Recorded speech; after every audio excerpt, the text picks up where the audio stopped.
Hello, everyone, and inside today's Locked On Canadiens, we have a very special guest. We're talking about special teams, and then we're going to get into the Friday mailbag. It's going to be a great time, so stay tuned. For Locked On Canadiens, your daily podcast on the Montreal Canadiens, part of the Locked On Podcast Network, your team every day.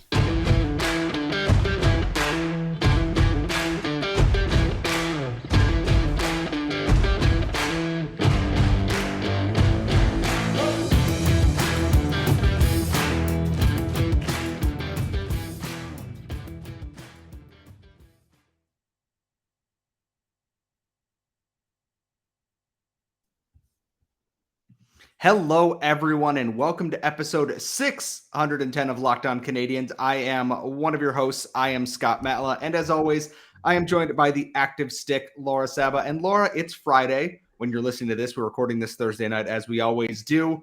That means it is a mailbag day. But before we get into the mailbag, we have a very, very special guest today. And before I introduce him, Laura, how are you feeling going into the weekend here?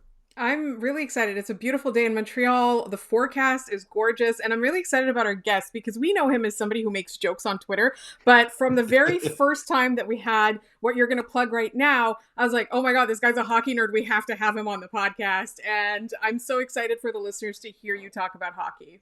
And our special guest today, you may know him on Twitter as Habs Laughs, at Habs Laugh. It is Mike Obrand, head of the Habs Laugh intermission club thing.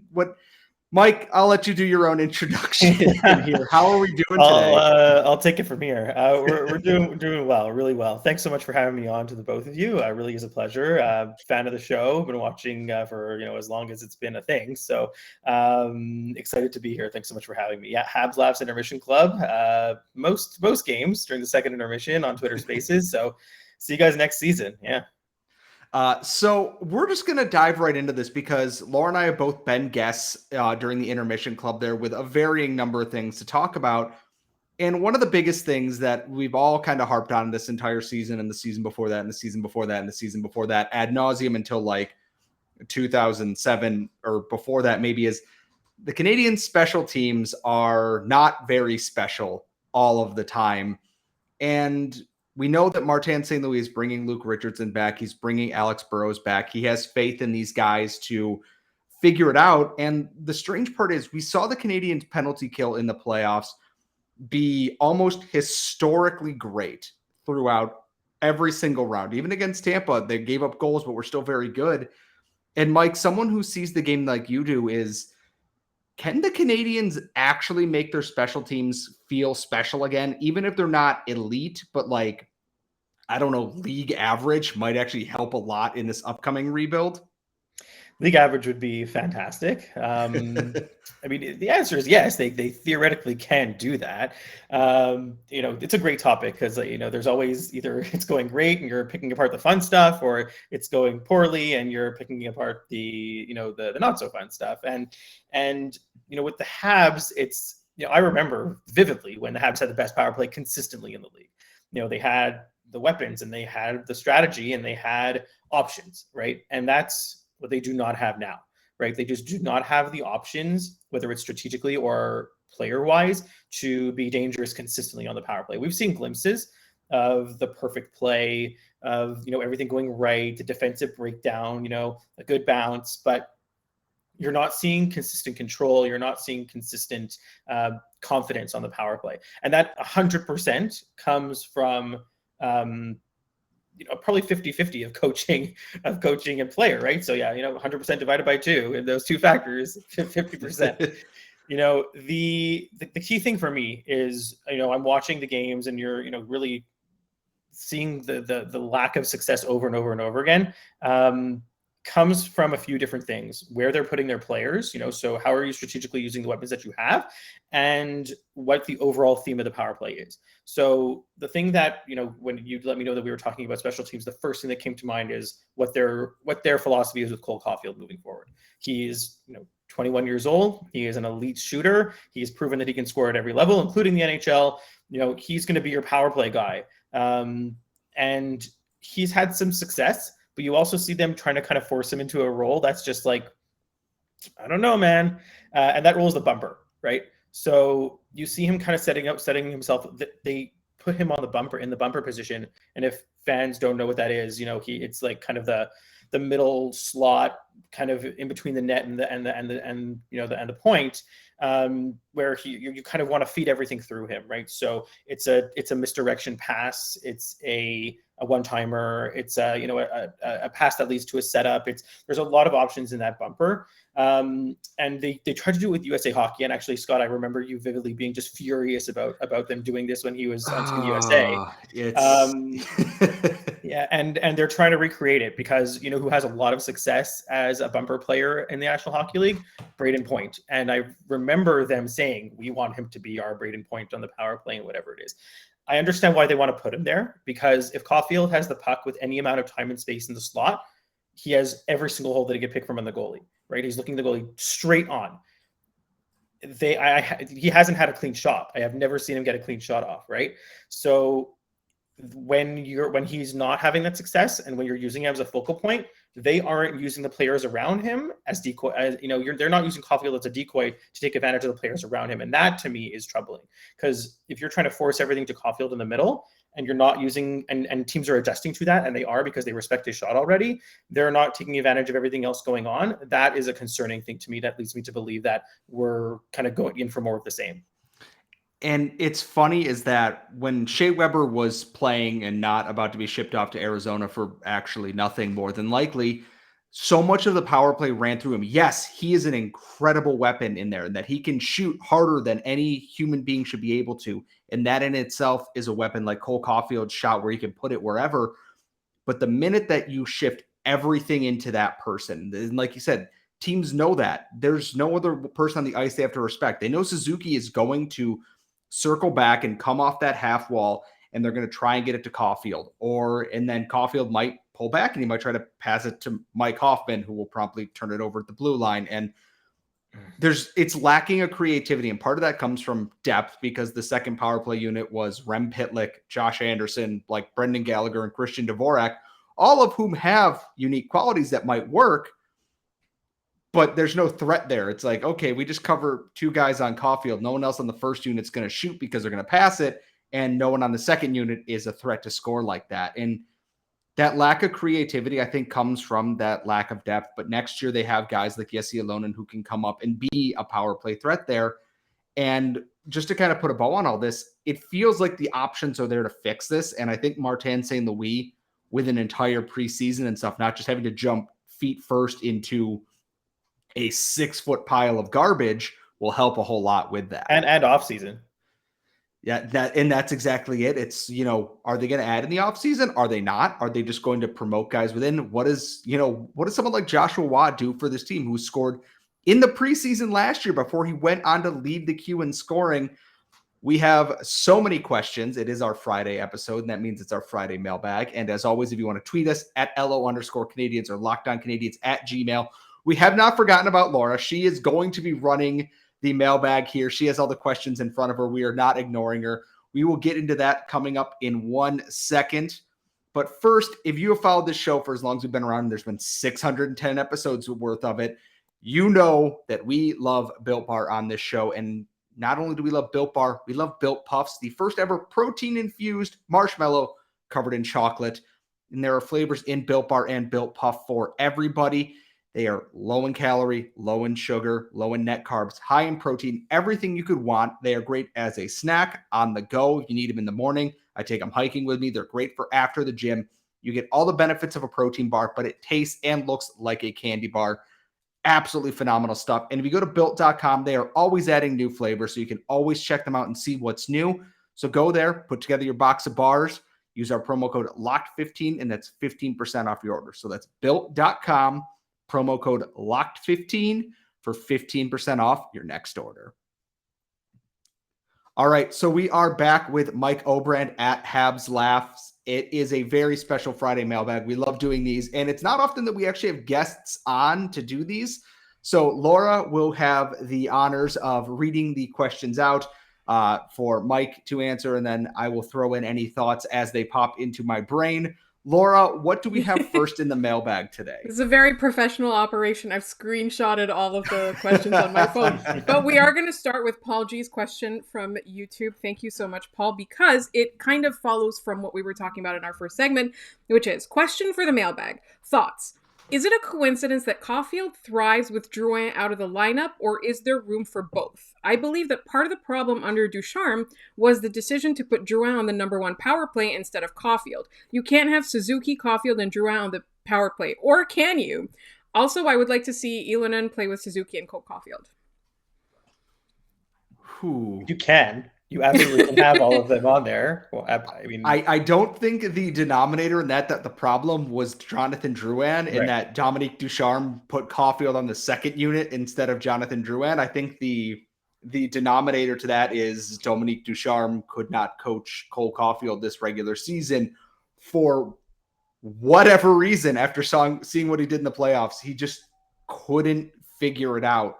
Yeah, he was not scoring, but the effort and chances were there. And I actually think Drouin, being a guy who likes to play on the perimeter with the puck that can draw defenses out a little bit, would be a very good candidate to operate behind the net and allow Caufield to find those soft spots that he thrives in on the power play. It might be in the bumper spot, but if you have guys who are looking at Jonathan Drouin, Caufield can then, when their backs are turned, he can go wherever the hell he wants in the slot, and that makes him that much more dangerous. It's about creating options. For, if you're a puck carrier, you should have at least two on the power play, at least two options that, is either it's either a pass or I guess two. You should have two passes or a shot, right? So essentially it's like three options. So Drouin's ability to really be shifty and draw defenders in is a really great point. That's a quality that he will have hopefully for his entire career, especially 5-on-4. So he has that extra ice, he has that patience, he's kind of scoping around and looking, and he's deceptive with his stick handling. So you don't really know exactly what he's going to do at any given time. And when he has viable shooting options like Cole Caufield or another viable passing option like Nick Suzuki, who can also shoot, better than anyone else on the team, not named Cole Caufield, probably, or Mike Hoffman. But, the options are there. I don't think there's anything wrong with having all three of them on the power play at all. I'm just going to agree with both of what you just said, because I want to move on to a question from Ann Kimmel of Locked On Predators, who has loved Rem Pitlick since he was a Nashville Predator. And her question is, what does Rem Pitlick's future with the Canadiens look like? Because he's my pretend adopted son, and I rue the day the Preds put him on waivers. And when I sent this to Mike, I called him Rem Potluck. Do you want to say the joke you made after? Oh my Please God. Tell me it's a dish to pass joke. Please tell me it's a dish to pass joke. No. I mean, I guess that would have been better. No, Laura said that she called him Rem Potluck because he brings a lot to the table. There you go. I think the Canadiens re-signed him. I feel like they do, right? Of course, easy, like the easiest decision for Ken Hughes this summer for sure. I think that's a guarantee. However long or however expensive it is up in the air. But I think they both understand kind of where Pitlick actually falls in the lineup. He's not shooting the lights out like he was in Minnesota when he first came to Montreal, but he's still a very useful player. He's got speed to burn. He's got shifty skills. His defensive work isn't great, but he's the kind of guy that you can put in that bottom six and modernize it a little bit against some of the maybe slower checking lines. A guy like Rem Pitlick, I think, is a big bonus player to have. Like Paul Byron, when he was, in his prime, when he first got to the Habs, he kind of reminds me of that. He's not going to put up 30, 40 goals, anything like that. We'll be lucky if he puts up 15 in a regular season. But there's room for that in the lineup. Skill is an important factor, and it's something the Canadiens have lacked. All due respect to guys like Michael Pezzetta, but Rem Pitlick brings another wrinkle to the table that I think makes him very versatile for Martin St. Louis' team. I mean, I was shocked that the Wild waived him after knowing what he brings to the table. Look at me in the face and tell me that the Wild wouldn't want him in that playoff series right now. Right? Like that's a player you want on a playoff team. And if the Habs were contenders, he is a perfect bottom six guy who brings energy, who brings speed, who brings creativity off the rush, has power play skill. as much as I hate to say this, because I think he's a useful player that you ideally want to lock up. He's a guy that gets you a really good return at a deadline. Next year, you have to think the Habs aren't going to be great. They're going to be selling again. He's a Lehkonen type player who can gain a reputation around the league to get you a great return. So, just a great asset. However they plan to use him, a great asset. I wonder if he goes on like another shooting bender to start the year where his value is, doing one of these. Even if the Habs are terrible, which there's a very good chance they might be, do you look at that and you just go, okay, someone's offering this and you just pull that shoot on that and just take it? We don't know if he's going to have that kind of shooting luck, but like you said, I think he has value, whether they keep him or trade him at some point next year. And I think that he's found money, basically. You paid nothing to get him, and he's turned into a guy you can ice regularly and not really have to worry about too much. I think that's very good GM work, all things considered. I didn't think much when he was acquired, and he kind of showed me on that front. He was a pleasant surprise. All right, so what about an unpleasant surprise? Rachel of Lockdown Flyers asks us, how much are the Habs banking on a 1 or 2 overall pick this year? Do you think they have a good plan if they don't get it? Now, this involves math that I don't want to do. What are the chances that they don't get a 1 or a 2? Like 50%? The chances they don't get a 1 or a 2. So they have like a 25% chance of getting 1. Yeah. So, and then I guess you have to just lump 2 or 3 in it together. So like if so I guess it's a 75% chance that they get 1 or that they get 2 or 3, which isn't fantastic, but I think like honestly, just based on like and I'm in no way a draft expert. Like really have not seen full games of these prospects. But based on me taking the word of experts, which I will absolutely do in this scenario, the drop off from 1 to there's a drop off from 1 to 2, and then from 2, 3, 4, 5 even is like very much a similar group.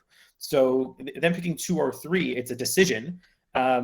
But I don't think they can really go wrong between like a player at 2 or a player at 3. So either way, you're getting a stud. Either way, you're getting a player that's you're hoping is going to be a transformative piece. So, I mean, do I want them to pick 2? Yes. Do I want them to pick 1? Even more so. Would I be upset if they're picking 3? No. No, not really. Yeah, I look at the top of this draft, and just to put a little wrap on this before we get to the final segment here, as I look at it, I just finished writing Logan Cooley's draft profile, and I go, okay, if they don't get Shane Wright, Logan Cooley's awesome, and it also fits exactly what this team needs. His timeline is just not NHL immediately after his. Which is fine. Exactly. That's fine. Simon Nemetz, who is a big defenseman that they might need, he might not be in the NHL next season. You know what? That's fine. It's going to be a little bit more painful next year. There's not going to be maybe that young, exciting piece right away, but at the same time, that's okay. And the biggest thing with a rebuild is patience. And if they don't get the first overall pick, okay. And now you see who's in the draft pool there. And there's a lot of talent. There's a lot of hidden gems. One of my favorites, Frank Nazar, got ranked 21st among North American skaters, which is so mind-blowing, because if that's actually what teams think, he's going to be there with their second first-round pick, and I will sprint up to the podium in Montreal myself and make the pick, whether they want me to or not. So we do have plenty more questions with Mike Obrand. And remember, if you want to send us your mailbag questions for our Friday episodes, at @LO_Canadiens on Twitter, LockedOnCanadiens@gmail.com. But first, BetOnline is your number one source for all your betting stats and sports info. You can get all the latest developments, including the MLB starting up, the NHL playoffs are going on, the NBA playoffs are going on. The Kentucky Derby is this weekend, and BetOnline has you covered with all your wagering information from live betting to esports and more. So head to the website, that's betonline.net, or use your mobile device to learn more about the trends and the action. BetOnline, where the game starts. All right, so we have come to our final segment of the Friday Mailbag. We have a couple of more questions from our listeners on Twitter, and we are joined as always, or not as always, but this week by special guest Mike Obrand. Mike, you can join us every week if you want. It is the Canadiens off season for this point. We always have time for guests and friends. Laura, what is our next question in the mailbag this week? So we're continuing on with the Locked On hosts really came through for us this week. So Seth Topol of Locked On Minnesota Wild Besides the obvious ones like Suzuki and Caufield, which other Canadiens players fit into the team's longer-term plans, i.e. beyond the rebuild? First name that comes to mind is Romanov, just because he's young. But on it, the answer is probably Jordan Harris. He's probably the player that is poised at this time to cement himself in a top 4 role on defense for Montreal. You could also say Caden Gooley. I think that's like a very similar answer. He hasn't shown that he can perform as a pro. Harris sample size incredibly small. Harris is my pick. I look at this and my thought is I look at someone like Justin Barron, who unfortunately cannot play for the Rocket because of his ankle injury in that game against the Senators that he suffered there. And I think he's someone they have very high hopes for, and for good reason. I think he has all the talent to be a very good top 4 piece on this team. Whenever Jeff Petrie is traded or retires or whatever he does, I think Justin Barron is the guy they see as his long-term replacement there. He has a similar style, I think, in terms of how he generates offense. And I would agree that Jordan Harris is also a very good thing there. Laura and I love him on the show because watching him play, he's so composed. He isn't flapped. He's unflappable with the puck for such a young guy at the professional level there. And you can't teach that right away. We see it with Alexander Romanov sometimes where he almost gets spooked when he has the puck and he just, does whatever. Harris sees incoming opponents and he just, dishes it off or makes a move and he's gone. And I think that's puts him so far ahead of his other prospects in that category next year. Jordan Harris as a top 4 defenseman is something I would consider almost a lock going into next season. I would agree. All right. We're going to turn it over to our friend Ian of the Build podcast. Game 7, Cup final, tie game, final minute. You have a breakaway. What is your move? Fall down and cry.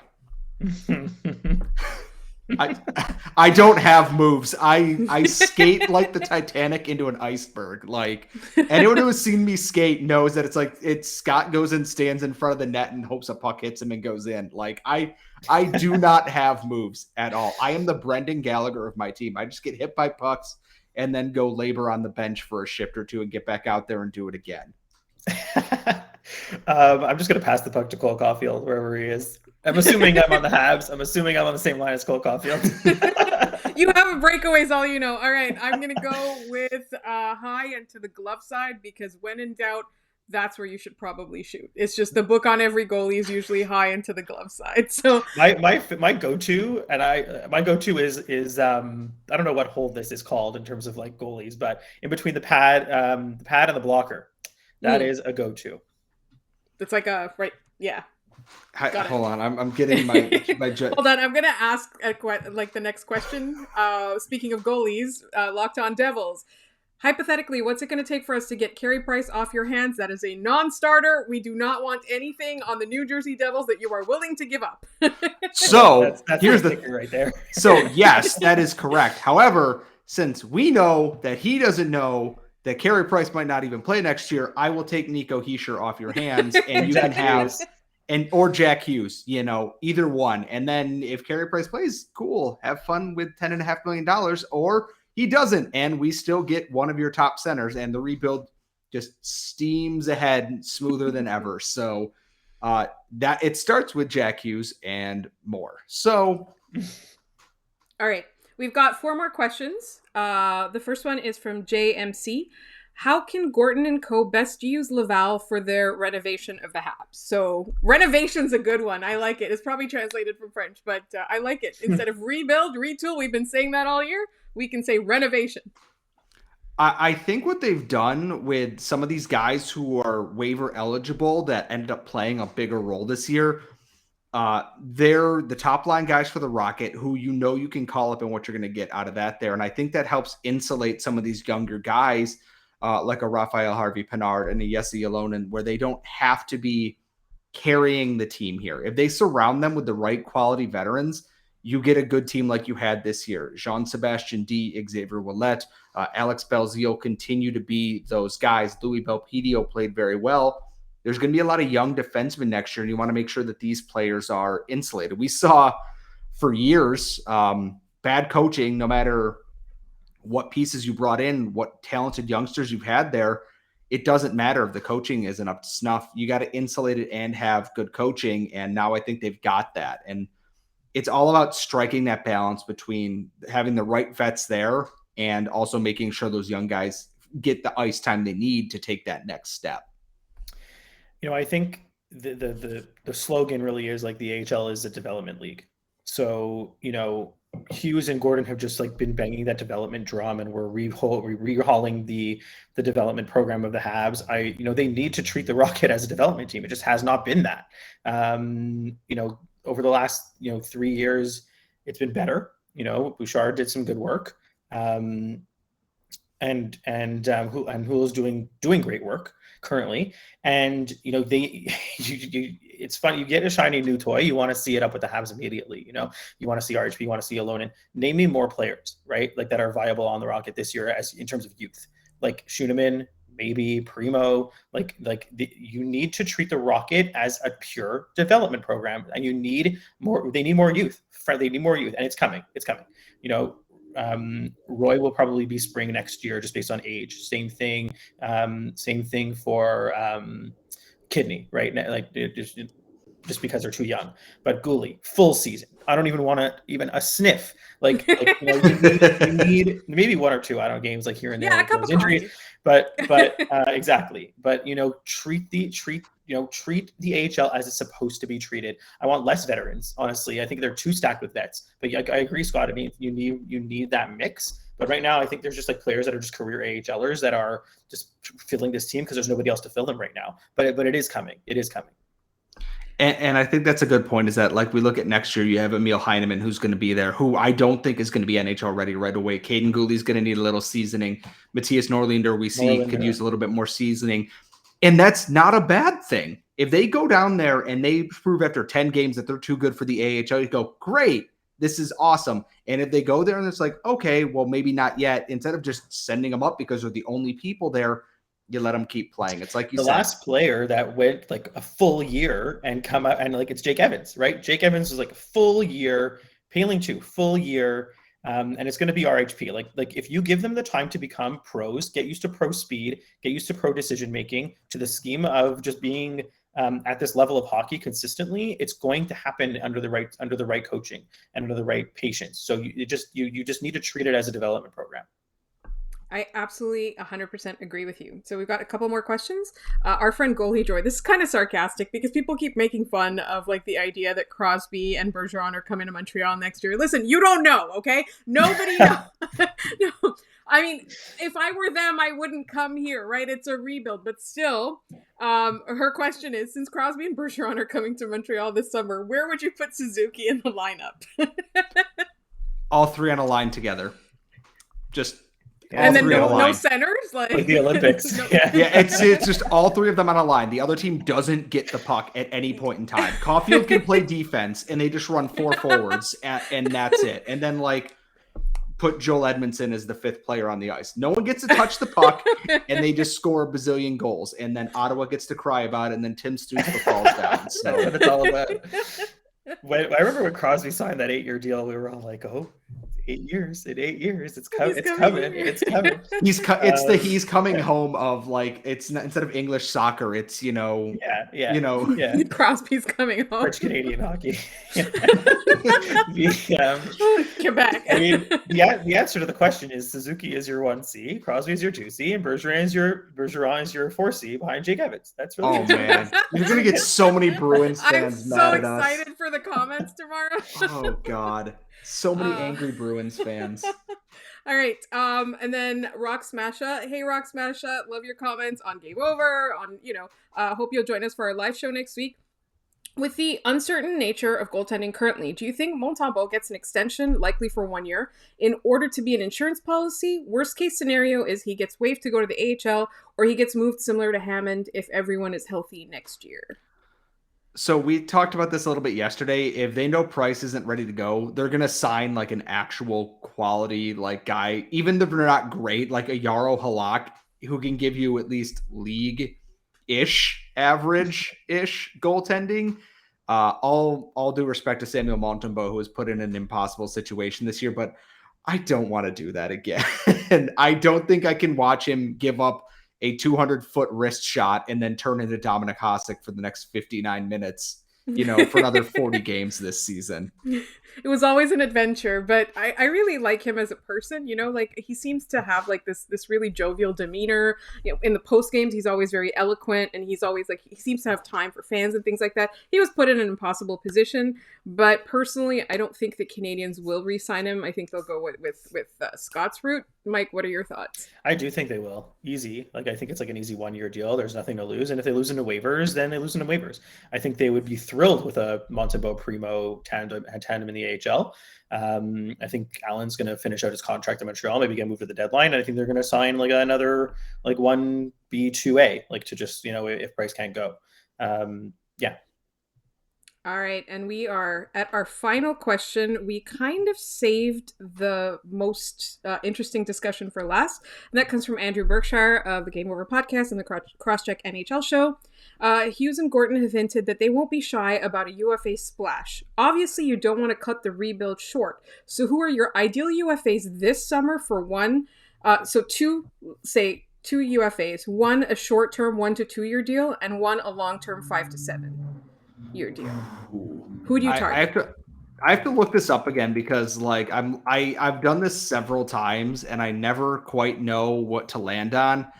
And I'm looking at, I still want Patrice Bergeron just because I do think that he's an ideal second line center behind Nick Suzuki, but all of that depends on what happens at the draft. If they get Shane Wright, I assume they're going to run, Suzuki, Wright, Dvorak, Wright, Jake Evans next season, depending on the situation, and that's fine.